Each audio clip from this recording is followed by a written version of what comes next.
tal? ¿Cómo le da? Muy buenas noches. Nueva edición de Al fin y al cabo por Canal C de Cablevisión, como es habitual, los martes a las 22 horas.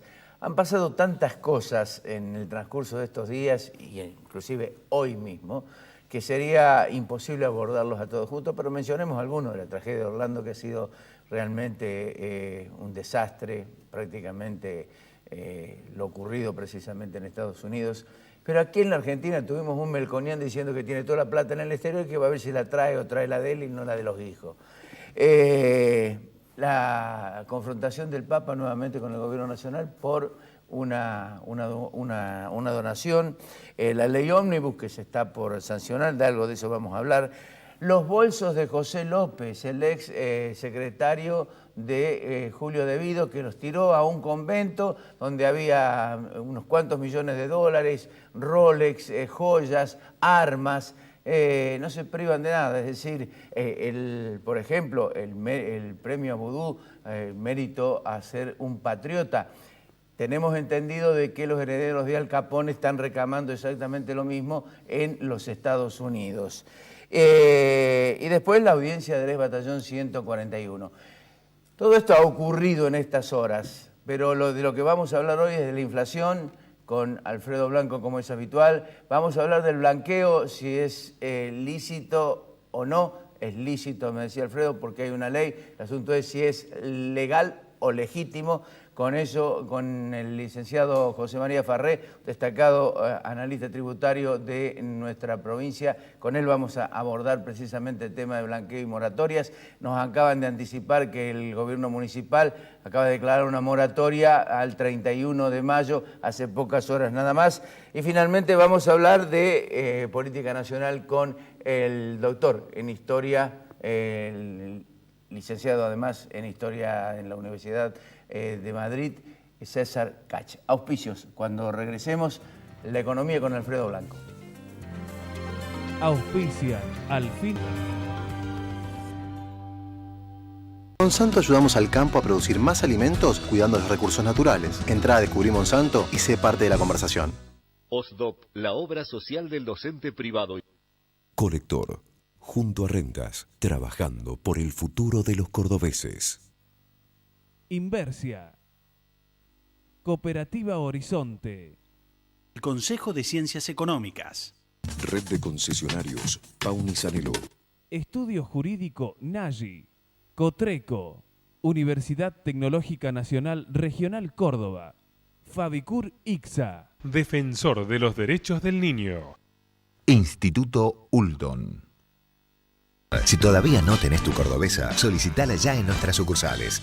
Municipalidad de la Ciudad de Córdoba. ¡La Muni! Centro Robles. Marco Aurelio Sosa. Instituto San Agustín. CIAFA. IMIX. Aberturas Urbantec. Novar. La Anastasia. Doctora Elvia Guzmán. Reina Hada Peluquería.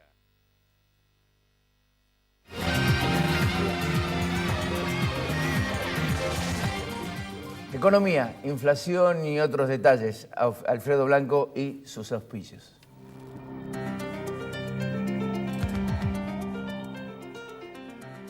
La calidad, nuestra pasión. La satisfacción del cliente, nuestra obsesión. En Fabicur Ixa hacemos la vida más segura. www.fabicur.com.ar. Marco Aurelio Sosa, 58 años liderando en caños de acero. www.marcoaureliososa.com.ar. Ahora vas a poder refaccionar tu casa porque Bancor te da hasta 250.000 pesos para materiales de construcción a tasa fija y en pesos. Simple y fácil de obtener. Vení a Bancor y cumplí tu sueño. Municipalidad de la Ciudad de Córdoba. ¡La Muni! Aberturas Urbantec.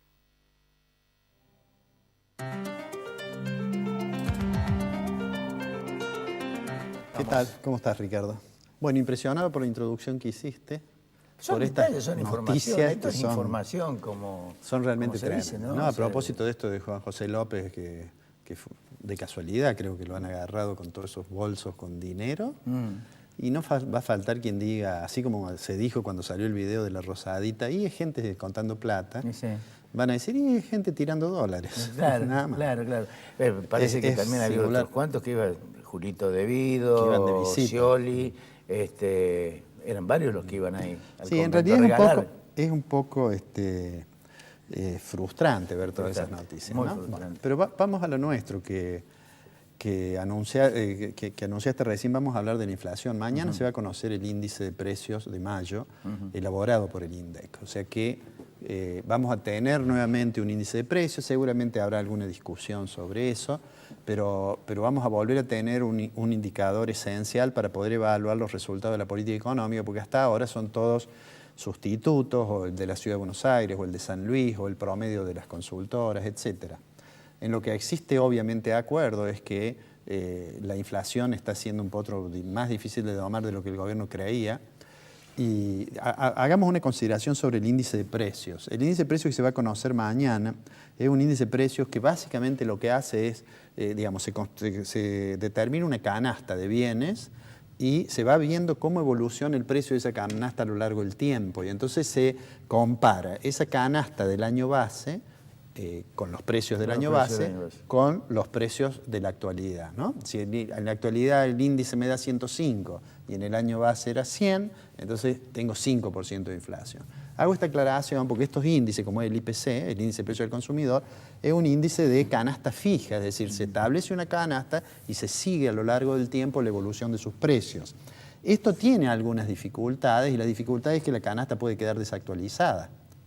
Y si la canasta queda desactualizada, existe un riesgo de que se sobreestime la inflación. De eso hubo una discusión en Argentina. Hay otro tipo de índices que lo que hacen es tomar la canasta del presente con los precios del presente para compararla con esa misma canasta en el pasado. Ese es otro tipo de índice. El primero se llama índice de Laspeyres, el segundo índice de Pasch.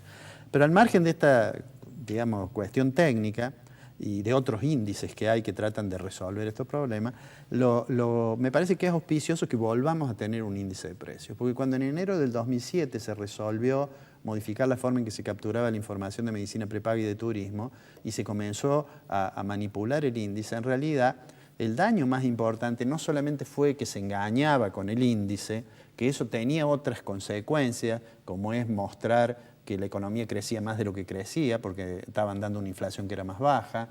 Pero al margen de eso, el principal, creo yo, daño es el hecho de que destruir la estadística oficial implica no tener la posibilidad de evaluar los resultados de la política económica, al menos de la política antiinflacionaria. Y la política antiinflacionaria, que fue el principal fracaso del gobierno anterior, da la sensación de que este gobierno también tiene problemas. Me gustaría señalar dos cosas en las cuales me parece que el gobierno debería revisarlo, digamos, ¿no? Una tiene que ver con el plano de lo político y lo comunicacional. Mencionaste vos que hace 48 horas Melconian acaba de decir que todos los argentinos tienen plata en el exterior, lo cual realmente es de una torpeza política notable, porque eso genera reacción de las personas que todos los días están luchando por llegar a fin de mes, que un señor diga, porque además no es un Borbón, no es un heredero de Luis XIV, no, es Melconian. Se ha cuestionado. Sí. Cuestionado inclusive, mira, Melconian fue funcionario del Banco Central. Sí, ¿no? Tuvo una discusión que afortunadamente me parece no tuvo consecuencias para él de naturaleza penales a propósito de aquella remanida cuestión de los seguros de cambio. ¿no? Él en ese momento era funcionario del Central. Pero digo, es una pena que el gobierno, que insiste mucho en la necesidad de la transparencia, que insiste mucho en la necesidad de decirle la verdad a la gente, tenga un funcionario que lo diga de esa manera. Me parece, yo creo que él no se ha dado cuenta de lo que estaba diciendo, quizás ha quedado simpático diciendo eso, pero creo que le hace un daño político importante al gobierno. En lo comunicacional el gobierno tiene muchos problemas, vos que tenés más experiencia que yo en esto, alguna vez lo has señalado. El otro funcionario que da la impresión de no medir adecuadamente sus palabras es el ministro de Combustible, de Tarifa, Aranguren, que cuando le dicen, bueno, ¿y qué va a pasar con las tarifas? Bueno, si las tarifas están altas, la gente no consumirá. Claro. Me parece que no miden adecuadamente el efecto que tiene en quien los escucha sus afirmaciones. No sé si vas a coincidir conmigo, la mayoría de todos ellos han sido CEOs de empresas muy importantes y nunca han hablado públicamente. Los que hablaban eran los representantes de relaciones públicas o los comunicadores que hacían de relaciones públicas. Es decir, nunca tuvieron que dar explicaciones ellos a la sociedad, sino que la daban los otros.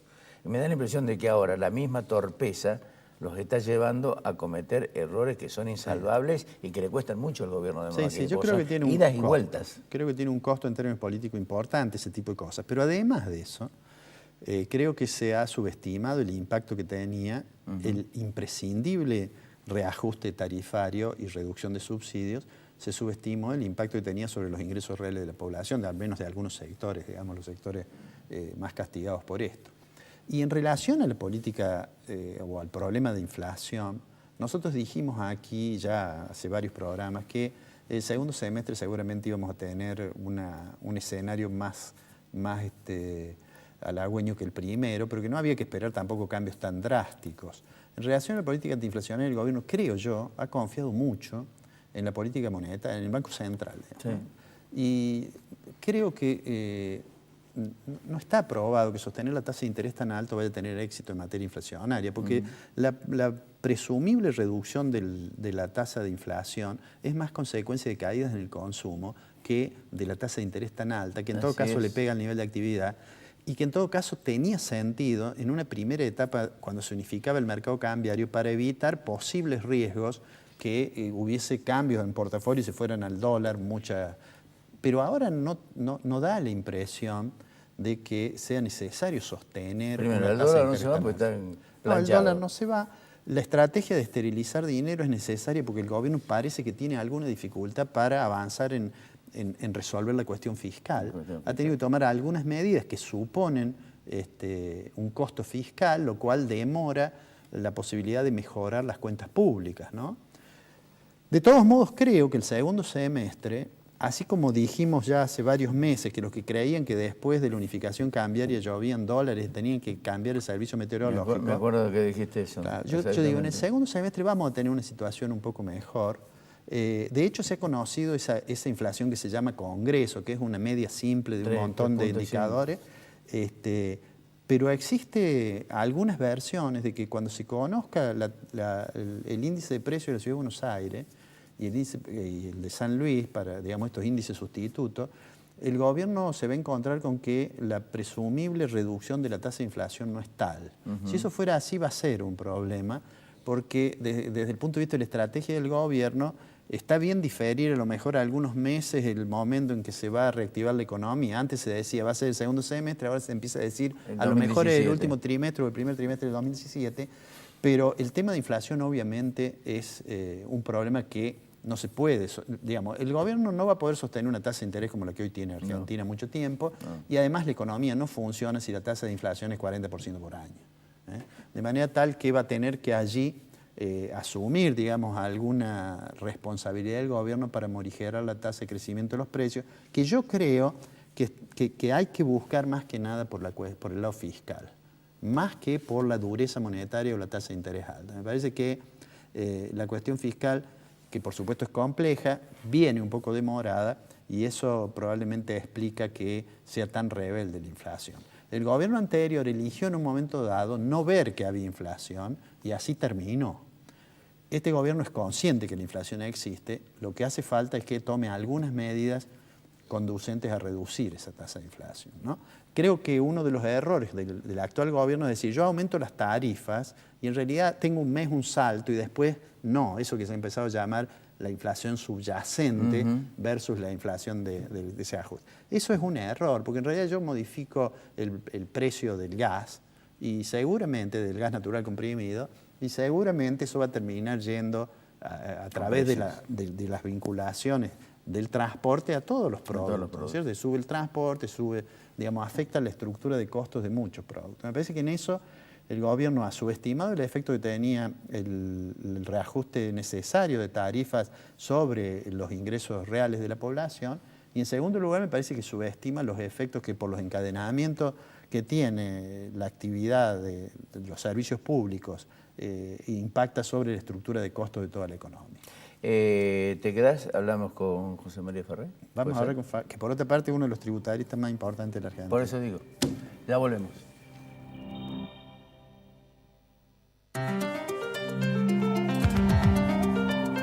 El fruto de nuestro trabajo es parte de tu mesa. Por eso queremos que nos conozcas. En Monsanto ayudamos al campo a producir más alimentos cuidando los recursos naturales. Entrá a Descubrí Monsanto y sé parte de la conversación.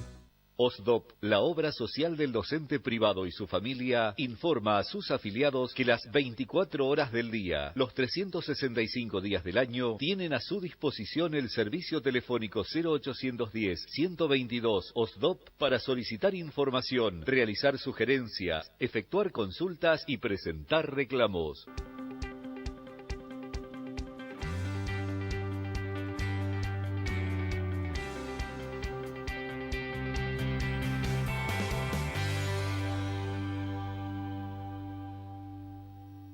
Ahora vas a poder refaccionar tu casa porque Bancor te da hasta 250.000 pesos para materiales de construcción a tasa fija y en pesos. Simple y fácil de obtener. Vení a Bancor y cumplí tu sueño. Pauni. Si usted es un profesional en ciencias económicas, aunque trabaje en relación de dependencia, debe matricularse en el Consejo de Ciencias Económicas.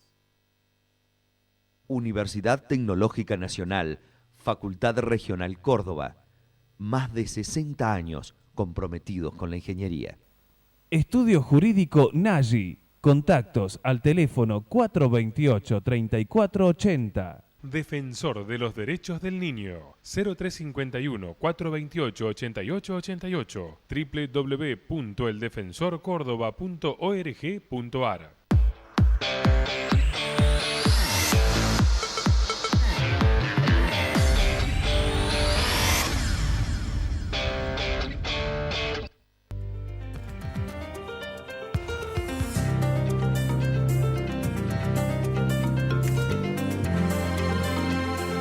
Bien, Alfredo, blanqueo, moratoria, Panama Papers, podemos hablar un montón de cosas con alguien que es absolutamente, digamos, yo diría que es una de las personas que más conoce en materia tributaria como ejecutivo a nivel nacional y uno de los más preparados precisamente para originar respuestas que son y que hacen concretamente no solamente a la cuestión periodística, sino a la sociedad, a quien está mirando la pantalla, ¿no? Sí, licenciado Farri, gracias por venir, profesor universitario además y ha tenido experiencia en el sector público y una vasta trayectoria de asesor en el sector privado. Yo la primera pregunta que haría es la que hacemos los que no sabemos impuestos, que es decir, ¿qué es lo que va a hacer el gobierno, esto que le llama el blanqueo de capitales? Bueno, no le llama el blanqueo, ¿no? Le llama el sinceramiento Sí, fiscal. sí, antes le llamaban exteriorización. Sí, uno de los títulos se llama exteriorización y a nivel mundial es transparencia fiscal, ¿no? En primer lugar, creo que hablar del blanqueo, para simplificar, es poco simpático. El blanqueo es inequitativo. Todo aquel que ha cumplido y pagado se encuentra con una situación que de no haberlo hecho ahora tendría una oportunidad. Hay alguien que me pregunta, che, ¿pero es caro el 10%? ¿Es barato? Y si alguien, por no declarar sus ganancias, se ahorró el 35%, más el 21% de IVA, etcétera, la verdad que 30 y pico, 40 contra el 10 es barato, ¿no? Países vecinos nuestros, Chile tiene blanqueo al 8%, Tubo está cerrado, Brasil al 30%. 15% de multa, 15% de impuesto, está abierto. Con todos estos escándalos de Brasil no ha tenido mucho éxito, en Chile sí tuvo éxito. Pero, ¿qué va a hacer el gobierno? Es decir, yo creo que esta ley que no es tal todavía, este proyecto, que mañana va a ser sustancial la discusión en diputados y que creo que iban a cerrar algunos ajustes para que cuando vaya a senadores se convierta en una gran discusión, pero no se modifique nada para que pueda estar vigente los primeros días de julio, con todo lo que significa. Es una ley que tiene, digamos, dos pilares. El primer pilar, primer libro, que habla sobre todo lo que es la reparación a los jubilados, etcétera, y que se ocupa de 4 puntos, que es reparar a los, digamos, a los jubilados por todos los juicios que no han cobrado, con toda esta distinción, tema que no vamos a hablar ahora, y un gran tema que es tributario. Y dentro de ese tema hay varios capítulos, ¿no? Vos decías bien, hay la exteriorización de bienes en el país y en el exterior, una moratoria para aquellos que no tienen nada que exteriorizar, pero deben, una derogación de algunos activos, de algunos impuestos que gravan los activos, ganancia mínima presunta y bienes personales que se deroga, pero no se deroga. No. A partir del 19 no se deroga. Y la creación de una comisión en el Congreso para que haga una reforma tributaria como Argentina merece ser realizada, que se va a tomar un tiempo. Pero una novedad total, un premio a los cumplidores. O sea, en esto de regularizar al que se portó bien, digamos, hay una posibilidad que algunos discuten, es muy poco, no va por ese lado, es de bienes personales, ¿no? Ahora, ¿por qué el blanqueo ahora?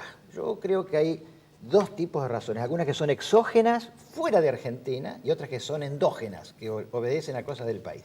¿Cuáles son las exógenas? Miren, a partir del 2013, la OCDE y el G20, que está formado por 19 países, el G20 más la Unión Europea, decidieron darle un gran golpe a todo lo que es la transparencia fiscal. No sé si por buenos o por malos, pero básicamente para acorralar a todos los dineros que hay en el mundo provenientes del narcotráfico, de la trata de blancas. Entonces, ¿cómo hace uno para transparentar? Dice, bueno, los que tengan dinero que provienen de la evasión, regularicen en sus países, porque a partir del 1 de enero del 2017, 48 países que se llaman cooperantes van a intercambiarse información entre ellos, denunciando o informando todas las personas que tienen cuenta o bienes en el exterior. Eso sería lo bueno. Y es lo bueno, porque esto también va a permitir luchar contra la pobreza, aunque parece muy idealista esta expresión, porque mucho dinero que va allá, al no tributar en los países de origen, genera pocos recursos del Estado, siempre y cuando administre bien el Estado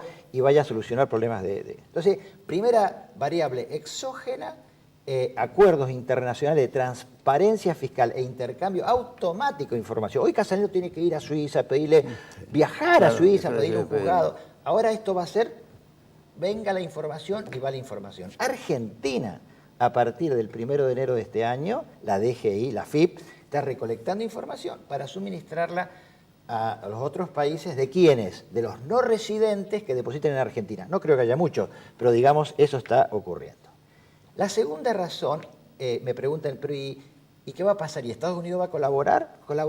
Estados Unidos, si bien está en el G20... Todavía no está, ¿no? No está adherido a ese sistema de información, pero tiene otro sistema que se llama FATSA, que proviene de acuerdos bilaterales.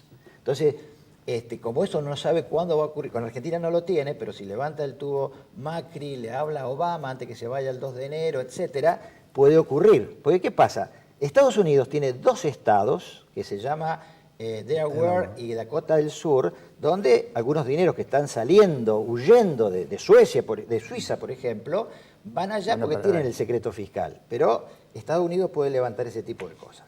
Segunda razón exógena, entonces, lo que ocurre en el G20, lo que ocurre con Estados Unidos, lo que ocurre con los Panama Papers y con lo que pasó con arrepentido del HSBC que fue a Italia, Feliacci, algo así se llamaba, y denunció, para el caso de Argentina, 4.402 cuentas que había, que esto hace que haya mucha información, es más, hay algunos denunciados. Entonces, son cosas que han ocurrido fuera del país que obligan a hacer el blanqueo, porque muchos países, al suscribir, dijeron, yo te voy a dar la información en la medida en que vos les des la oportunidad a los residentes de tu país, que ellos vayan y se confiesen, digamos. Y si no, voy a venir yo a hablar. De hecho, bancos suizos le mandan un dossier de 40 hojas a los que tienen cuenta y les comentan, piden una información y los incentivan a que regularicen, so pena, por supuesto, de darle información y so pena de cerrarles la cuenta.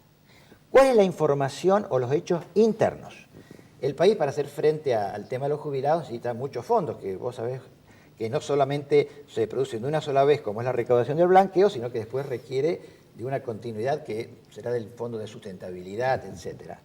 Entonces, por un lado, trae esta medida que va a traer fondos, pero además, la FIP tiene un sistema de información espectacular que alguien comparó como de una embarazada. Junta mucha información hasta que un día da luz, ¿no?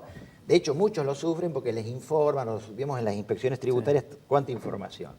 Pero un hecho curioso, por ejemplo, una empresa privada de la capital federal hizo un relevamiento de muchas propiedades muy importantes, habitadas por gente muy importante, y no estaban a nombre de esta gente muy importante, estaban a nombre de offshore, que le pagaban alquiler. Entonces, toda esta información hace que sea un incentivo para que el blanqueo, que en 20 días saldrá a luz, pensamos que va a ser exitoso, ¿no? Ahora, más allá de estos argumentos que son absolutamente viables, serios y responsables, ¿es serio lo que está haciendo el gobierno? ¿En esta materia? Sí.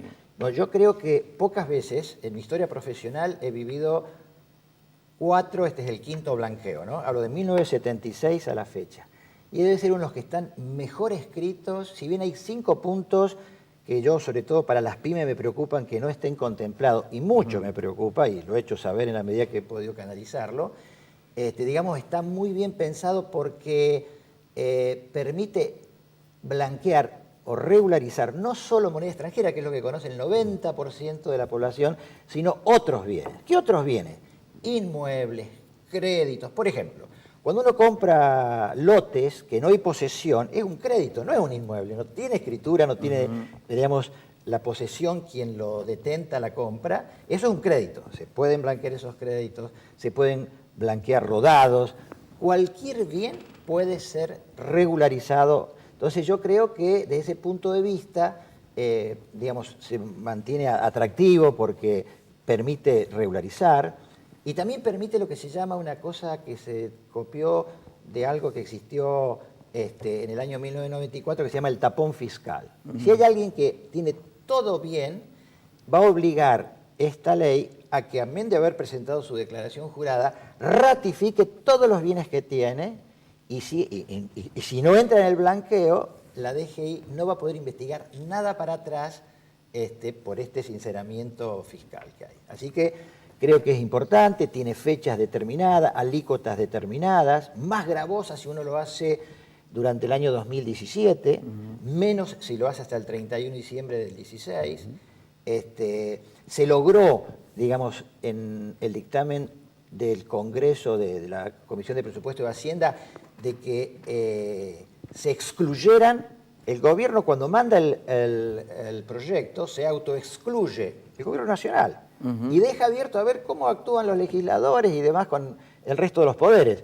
En el proyecto que se va a discutir mañana están excluidos todos aquellos funcionarios nacionales, provinciales y municipales, miembros del Poder Judicial de la Nación, aquellos funcionarios que han tenido que ver con la contratación de obra pública, a propósito del anuncio que hiciste al comienzo.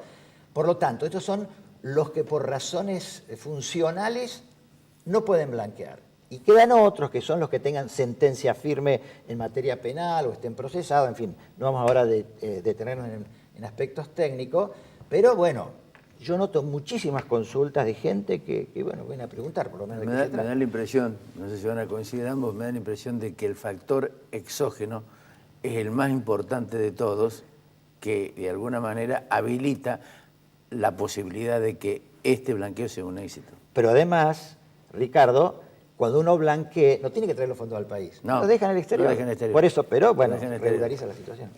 Tengo una pregunta.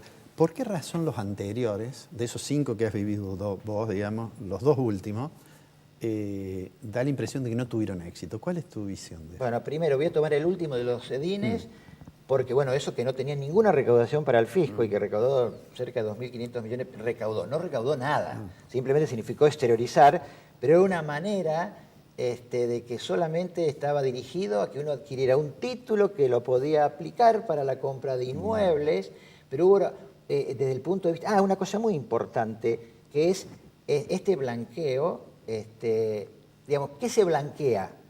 Lo que está negro. ¿Qué se lava? Lo que está sucio. Claro. Lo sucio se lava, está excluido el blanqueo. ¿Cómo va a ser? Y hay una serie de medidas dentro de la ley. Los bancos fueron muy reticentes en el SEDIN, tal así que el único banco, tengo entendido, que receptaba depósitos era el Banco Nación, por presión propia del Poder Ejecutivo. Pero ningún banco quería ponerse en ese lugar porque tiene la UIF que lo estaba mirando detrás a ver quiénes venían a comprar sedines y demás. Estaba dirigido a un solo objetivo, que eran inmuebles, no involucraba otros bienes, había muchas dudas. Mirá que lo prorrogaron 8 veces y no fue exitoso. No, pero ¿Y en cuanto a moratorias? Bueno, justamente muy bien. Hay personas que no tienen nada que regularizar en materia de bienes no declarados, pero están adeudando al fisco por las razones que conocemos históricas. Algunos que dicen, no, yo no quiero tener el blanqueo, pero yo omití algunas ventas y demás y quiero pagar como corresponde. Se prevé que por deudas al 31 de mayo, hace muy poco tiempo atrás, la gente pueda, digamos, regularizar sus deudas, muy amplio, hasta las cargas, menos obra social, algún fondo por ahí, todo se puede regularizar. Te dan 5 años a una tasa del 1,5%, con condonación de todas las multas y sustanciales condonación de intereses. Y en el Congreso el otro día, para ayudar a los afectados, sobre todo por todas las desgracias climatológicas del sector agropecuario, a esa gente se le da 90 cuotas. Va a tener un vencimiento exactamente igual que el blanqueo, 31 de marzo del 2017. Te hago una pregunta, si en lugar de hacer todo esto se hiciera una reforma tributaria, ¿no cambiaría definitivamente todo? Bueno, yo creo que en la medida en que se vaya logrando la bancarización de Argentina, hubo algún proyecto que trabajamos donde todo pase por los bancos. Si pasa todo por los bancos, no hay dinero dando vuelta y serían los propios bancos los que liquidaran el IVA. Todo lo que se deposita igual a venta, todo lo que se paga igual a costos, en fin. Eso es una asignatura pendiente. Por ejemplo, creo que en otro momento podemos hablar, cuando dicen la gran reforma tributaria, yo creo que la reforma tributaria comenzó ya. Si uno lee el proyecto para las pymes, que está en el Congreso del 16 de mayo y que será tratado inmediatamente después de esto, hay una serie de ventajas para las pymes, con una clasificación muy especial, pero entre ellas, tema muy importante, la bancarización, el impuesto a los débitos y créditos bancarios es 100% pago a cuenta de ganancias. Eso es importante. Muy importante. Se deroga el impuesto a la ganancia mínima presunta. Hay un régimen de promoción de inversiones con créditos fiscales muy interesante. Bueno, pero es un apoyo a las pymes, donde si se ponen estas medidas, ya comenzamos con la reforma tributaria. José María, muchas gracias. Gracias por lo menos nos has despejado, hecho dudas que uno tenía. Y me quedé con ese impulso que el G20 le puede llegar a dar que terminar blanqueando todas las cuentas. Empiece a contar lo que no tiene declarado, Te estaba por decir exactamente lo mismo. Hágase asesorar. Gracias. Adiós. Ya volvemos con César Cacho.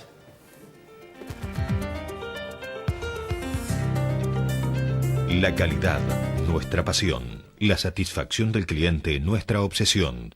En Fabicur Ixa hacemos la vida más segura. www.fabicur.com.ar. Marco Aurelio Sosa, 58 años liderando en caños de acero. www.marcoaureliososa.com.ar. Bienvenidos va a ser la primera palabra que vas a escuchar cuando llegues a Villa Carlos Paz. Estamos muy cerca de tu casa. Vení este fin de semana, te lo mereces. Vas a ser bienvenido. Horizonte informa.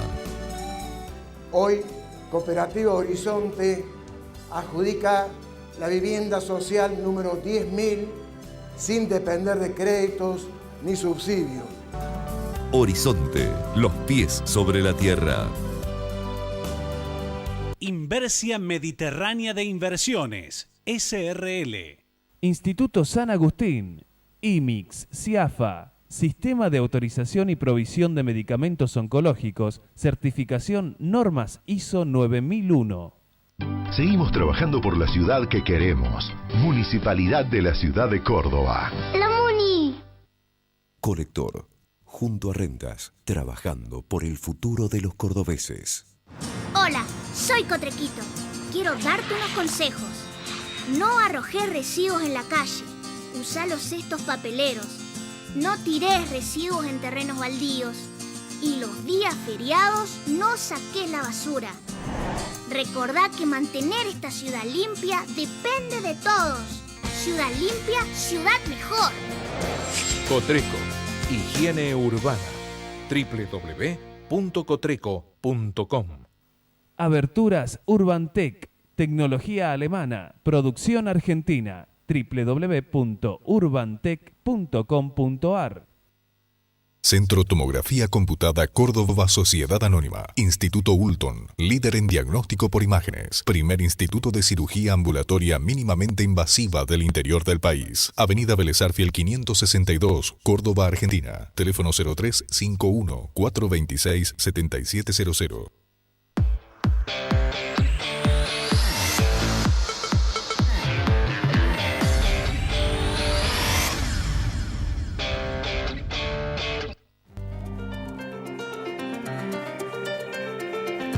¿Cómo está funcionando el sistema político en la República Argentina? Teniendo en cuenta que tenemos un presidente de Cambiemos, Mauricio Macri, hay una oposición dividida dentro del mismo peronismo y hay una oposición kirchnerista que quizás sea la más fuerte, la más preponderante a la hora de reclamar o de pedirle al gobierno rectificaciones si está en condiciones éticas y morales de pedir rectificaciones. César Kach, doctor en Historia, licenciado en Historia de la Universidad de Madrid, está con nosotros, con él vamos a hablar. César, ¿cómo te va? Hola Ricardo, ¿cómo estás? ¿Cómo está esto? Bueno, yo creo que la democracia argentina hoy tiene varias asignaturas pendientes.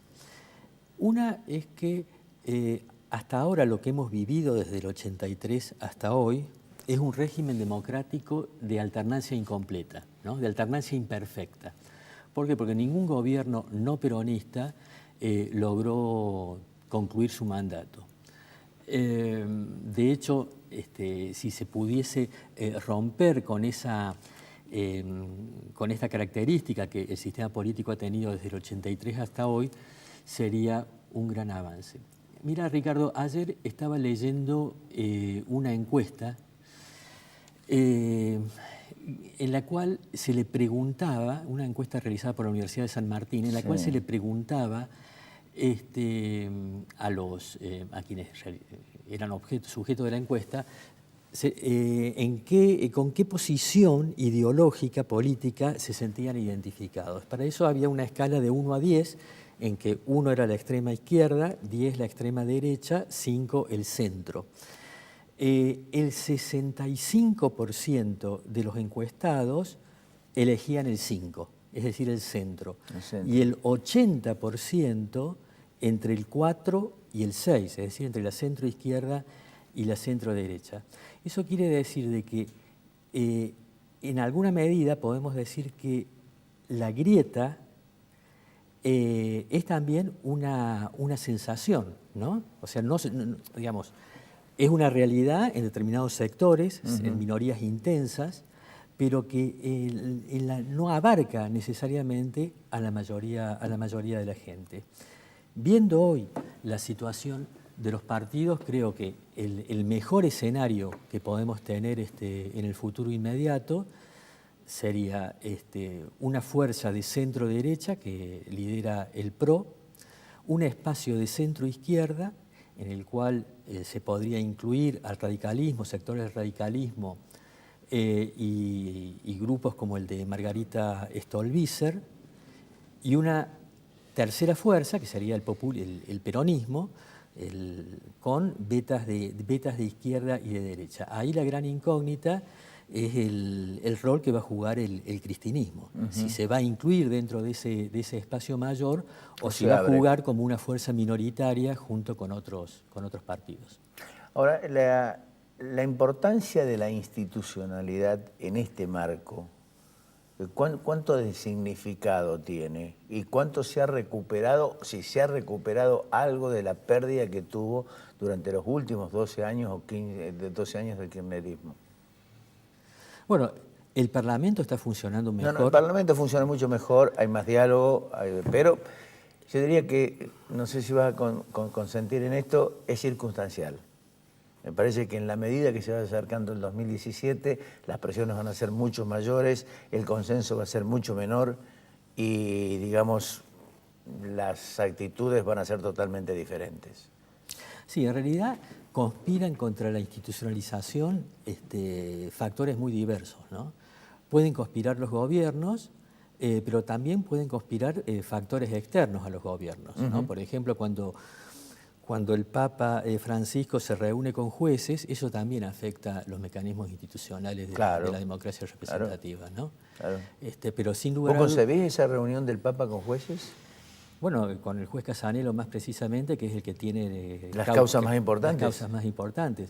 Yo creo que de alguna manera afecta el componente republicano del sistema político. ¿Es una intromisión para vos? Para mí sí. Sí. Bueno, ha sacado hace poco un artículo en el diario La Nación, Lori Sanata, que es un gran historiador italiano, que habla cómo pervive en nuestros días el mito de la nación católica, ¿no? Y no es lo mismo, por más que desde la Pinada Pontificia lo sea, no es lo mismo el pueblo de Dios que el pueblo de la Constitución, que son los ciudadanos. A mí me parece que dentro de este concepto de hermandad, de solidaridad, de aglutinar esfuerzos, de el argumento de la lucha contra la pobreza y el narcotráfico, me da la impresión de que el Papa se ha incorporado a los proyectos institucionales de distintos países, no solamente de la República Argentina. Es decir, con ese argumento tiene fundamentos para reunirse con las principales figuras y jugar un rol político, mucho más activo. Sí, efectivamente es así. Ahora, digo, sobre todo en América Latina, digamos, porque en Europa, sociedades más secularizadas, su poder está mucho más acotado, ¿no? Sí. Ahora, dijiste algo que es importante.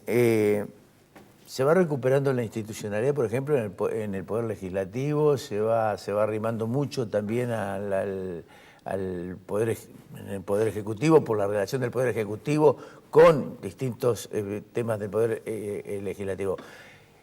Ahora, ¿es tan realmente así o es simplemente...? Bueno, hay desafíos pendientes. Por ejemplo, la Oficina Anticorrupción ha señalado una serie de altos funcionarios del gobierno que están en una situación de incompatibilidad por ocupar simultáneamente o tener presencia accionaria en empresas relevantes, ¿no? Es el caso de Aranguren. De Aranguren, el mismo caso de Sturzenegger que está imputado, el mismo caso de Melconian, que lo señalaba Alfredo Blanco al comienzo del programa.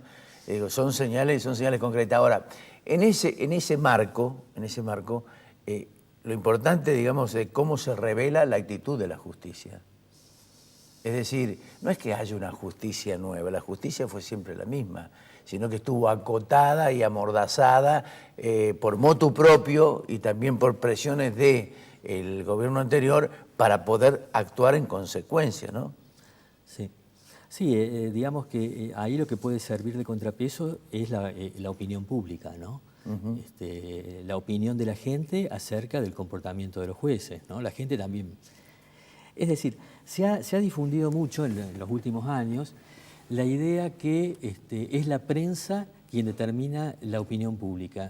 Y en realidad la gente no aprende solamente porque lee el diario Clarín o La Nación, sino que aprende de su propia experiencia, ¿no? Y por su propia experiencia sabe también o intuye también cuando la justicia opera dentro de un marco razonable de justicia o no, valga la redundancia.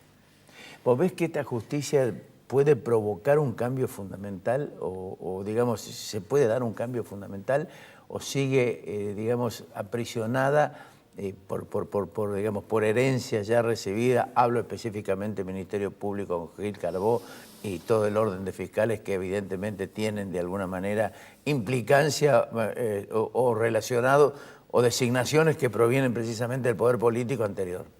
Dudo que haya un punto de inflexión, pero sí creo que puede haber progresos en consonancia con las presiones y digamos, una opinión pública desfavorable o que censure, digamos, por ejemplo, los hechos de corrupción. Y en ese marco de censura de los hechos de corrupción, ¿vos creés por casualidad de que el acuerdo político que puede haber entre el poder político que gobierna y el poder político que se fue para tratar de evitar conflictos sociales o hechos que evidentemente provoquen conflictos sociales puede caer inclusive a una actitud relevante dentro de la justicia para que ésta apacigüe o al menos aminore los embates que tiene contra las personalidades ya apuntadas como presuntamente corruptas? En una conversación anterior que tuvimos con Ricardo, habíamos distinguido 3 tipos de corrupción: la blanca, la gris y la negra. Sí.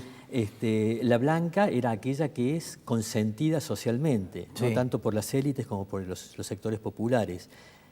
La gris, la que se ubicaba en un espacio intermedio, en una zona intermedio, por ejemplo, está bien o mal sobornar a un inspector de tránsito para que no nos cobre la multa. Sí. Y la negra era aquellas que todos condenan. Ahora, los hechos de corrupción que se han visto multiplicado en imágenes, por ejemplo, con fajos de billetes, eso es corrupción negra. O sea, el conjunto de la sociedad tiende a condenarlo, ¿no? Y los argumentos justificatorios son pobres. Yo diría que hay tres argumentos. Un primer argumento es decir, la corrupción no existe. Uh-huh. La corrupción es un emblema que fue de todos los golpes militares que hubo en la Argentina. Ahora, este argumento es poco creíble en la opinión uh-huh. pública. Otro argumento es la corrupción forma parte de la esfera privada, porque en realidad todos los gobiernos tienen funcionarios corruptos, ¿no? Claro. Ahora, claro. Se tiende a sospechar cada vez más de una corrupción de tipo sistémica uh-huh. en la Argentina. Uh-huh. Otra posibilidad es decir, bueno, sí, la corrupción existe, pero por lo menos hubo redistribución, con lo cual recrearía ese viejo refrán mexicano que dice que robe, pero que salpique. Pero que salpiquen, exactamente. Claro. Porque se ha dado este caso. Es decir, no se puede tapar todo lo que se ha hecho bueno en el gobierno de Kirchner simplemente mencionando los hechos de corrupción. Claro. Es decir, un justificativo lava el otro. Y no es así. Yo creo que la corrupción es sistémica. La corrupción es sistémica y está engendrada dentro del poder político, dentro del poder legislativo, dentro del poder judicial, empresarios que comparten precisamente el núcleo de negocios con el poder político. Es decir, ahora, ¿puede haber algún tipo de rebelión de la sociedad desde el punto de vista cultural para un castigo de estas características? Y es difícil porque Argentina y Brasil son sociedades con tolerancia a la corrupción mucho más elevada que otros países, por ejemplo, que Chile y Uruguay. Y han terminado presos la mayoría de ellos. Y acá nadie. Así es. Hay una justicia por poco tiempo. O con poco tiempo. César, te agradezco mucho. Gracias por venir. Por favor. Gracias por haber introducido el tema. A favor. Ya volvemos.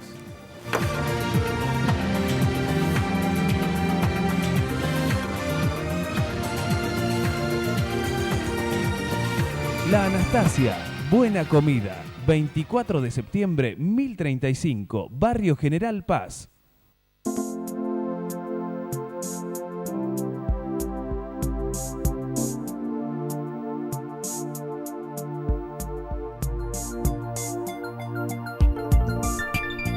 Hay un antes y un después en tu manera de ver las cosas. Descubrí tu mirada en High Definition. Novar. Ver mejor es posible. Restaurant Concert El Arrabal, Belgrano 899. Arte, calidez, sabor y tango.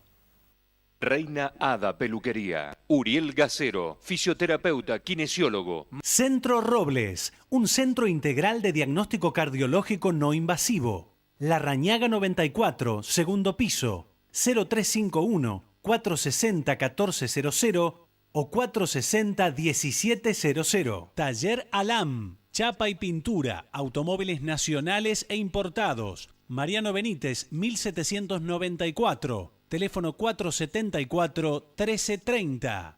Doctora Elvia Guzmán, Derecho Previsional. Teléfonos 153-1470-00.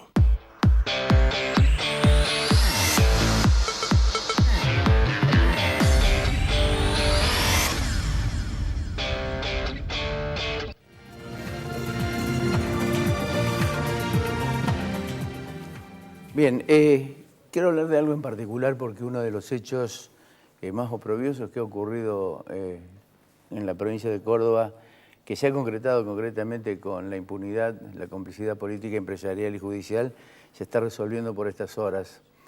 Ese despojo contó en muchos casos con la anuencia de alguna sociedad, no de aquellos que pelean concretamente por la injusticia y el peligro que pueden ocasionar estos hechos. Hablo de quienes sabiendo siguieron aprobando su gestión. Un amigo habla de lo increíble prueba de ignorancia masoquista que en muchos casos sucede con esto, y Platón también decía que una obra maestra de la injusticia puede parecer justa sin saberlo. Somos como aquel médico de la obra de Ionesco, ¿no?, que exponía retóricamente la agonía del rey, pero no hacía nada para evitarlo, y el rey concretamente seguía estando. Quiero hablar de la estafa de la venta del ex batallón 141 junto con las tierras del ex ferrocarril Mitre. En aquel momento se denunció como estafa por administración fraudulenta y no dio absolutamente ningún tipo de resultado. Las penalidades fueron varias. El Corincor, entre ellos, un engendro que daba vía para regalar los bienes del Estado. El Corincor hizo en ese caso lo suyo, que fue el silencio, salvo la actitud valiente de la Cámara Inmobiliaria en ese momento, representada por Marta Ortiz de Sala, que votó en contra. El resto lo aprobó, entre ellos Carlos Presa, Luis Grunau, Nancy Gallo y el arquitecto Raúl Lerda en representación del Colegio de Arquitectos. Y ni el contundente rechazo del Consejo Superior de la Universidad de Córdoba terminó conmoviendo precisamente a quienes tomaron las decisiones. Docentes e investigadores se sumaron precisamente a la denuncia de ilegitimidad de la venta. Es un hecho porque hay un compromiso político, hay que hacerlo antes que se vaya de la sota. Esta versión hervía en los pasillos legislativos en esas épocas. La Corporación Inmobiliaria Córdoba, la favorecida, era decir, en nombrar a Eduardo Eurnequian, Aeropuertos Argentina 2000. Y la suspicacia quedó y eso lo dejo para usted. En aquel momento el gobierno vendió en 103 millones el ex batallón y los terrenos del ferrocarril Mitre en 43 millones de pesos. El entonces presidente de la Asociación de Peritos Judiciales de la provincia, Jorge Gait, los tasó concretamente a mi pedido. Desinteresada y gratuitamente y sin ningún tipo de compromiso político, para el ex batallón lo cotizó en 337 millones de pesos y para el ferrocarril en 187 millones y medio. El gobierno negociaba en ese momento 600 pesos el metro en ese lugar, según su Consejo Provincial de Tasación. Para Jorge Gait, sin ningún compromiso político, valían 3.000 pesos. Las mismas fuentes consultadas que pudimos en ese momento realizar, o las consultas que se pudieron realizar, daban también entre 3.800 y 2.000 pesos, de 2.800 y 3.200 pesos los valores del metro cuadrado en ese lugar. O sea, la suma de lo estimado por Gaide era 523 millones contra 146. El gobierno perdió de recaudar 377 millones de pesos. Un camino al cuadrado. Con Jorge Gait también hicimos una estimación, construyendo nada más que edificios de 5 pisos en todo el ámbito de las 20 y pico de hectáreas. Eso solo garantizaba una rentabilidad de 3.600 millones de pesos al comprador. Estamos hablando de 10 años atrás, 36 veces más que la inversión. Después vino Luis Juez, pero llegó tarde como todas las cosas que hacía Luis Juez. Una ordenanza que lo convertía en espacio verde. Se lo dijimos, pero ya era tarde, había tomado la decisión. Resulta meritorio el grupo de Facebook que lucha contra la urbanización del predio. Han logrado una numerosa concurrencia pública que se está haciendo ahora en la audiencia pública, está precisamente en este momento cuando estamos grabando el programa. Y la justicia, como era de esperar ante aquella denuncia, le dio la razón al gobierno provincial. Los terrenos se vendieron, ganó Eurnequian, no sabemos si ganó o no de la Sota y algunos otros más. Perdió una sociedad adormecida y unos pocos rebeldes que querían justicias, porque el corrupto es aquel que se apropia de lo que no le pertenece y lo paga con el poder como cómplice. Lo demás es puro cuento. El ex batallón 141 se vendió. Allí Eurnequian va a construir.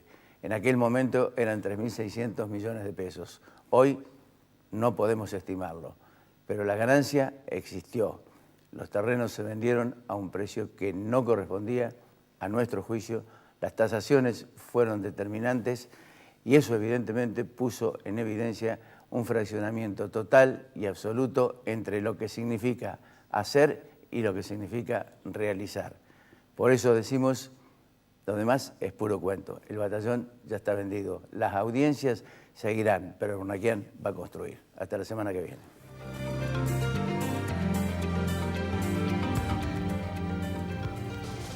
Monsanto ayudamos al campo a producir más alimentos cuidando los recursos naturales. Entrá a Descubrí Monsanto y sé parte de la conversación.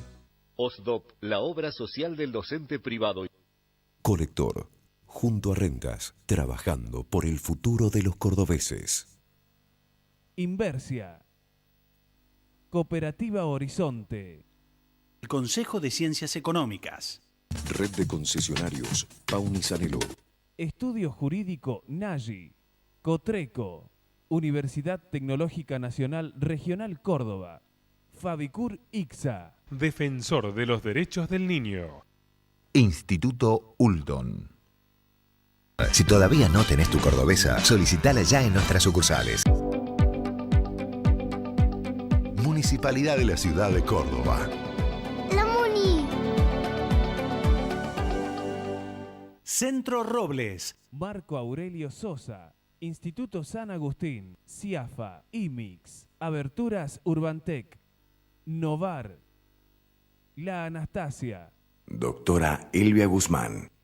Reina Hada Peluquería.